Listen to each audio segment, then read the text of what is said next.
In this gospel, our Lord is informed that Lazarus, the one whom he loves, is ill, and therefore, startlingly, the gospel says that therefore he stayed longer where he was for another 2 days. In other words, he hears of the illness of his friend and he does not go to him. He instead remains. And then when he arrives, he discovers that Lazarus has been in the tomb for 4 days. Now, why would he stay away deliberately? Well, in order that the work of God could be revealed, the glory of God could be revealed, he says. Then, in the gospel, when they inform him of the death of Lazarus, which he already knows, but when Martha says to him, if you had been here, he would never have died, the gospel says that Jesus was deeply perturbed, moved in spirit. Actually, the Greek word is angry. He is angry. But why is he angry? What is his anger? Angry, perhaps, almost certainly, at the apparent futility of human life, or angry that even Martha, who says that she believes that he is, in fact, the Christ, the Son of God come into the world, does not apparently see that this makes any difference to her present situation. Lord, if you had been here, my brother would never have died. In other words, the fact that he is with her makes no difference for her with respect to the event of the death of her brother. And so Jesus is angry, not with her, but at the whole human situation which he has come to confront.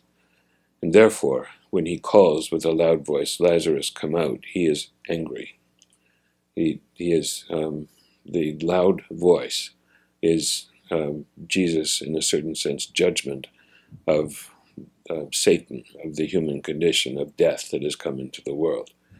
But he says, he calls out, Lazarus, come out, and then he gives the instruction, unbind him and let him go.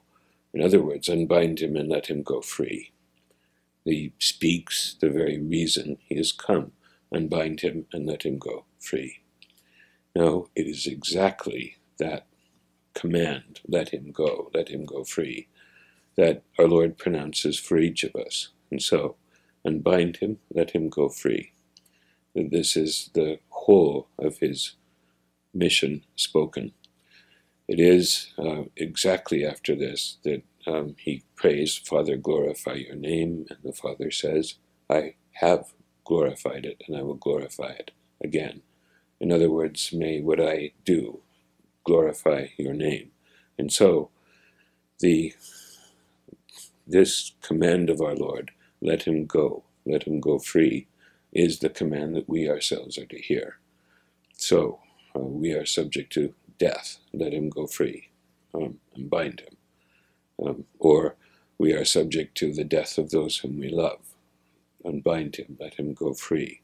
Or we are bound by our own unbelief, unbind him and let him go free. Or our sin, unbind him and let him go free. This too must be, if we're to put on the mind of Christ, our own sense of sin or of impediment. And so rather than judging others, our attitude must be unbind them, let them go free.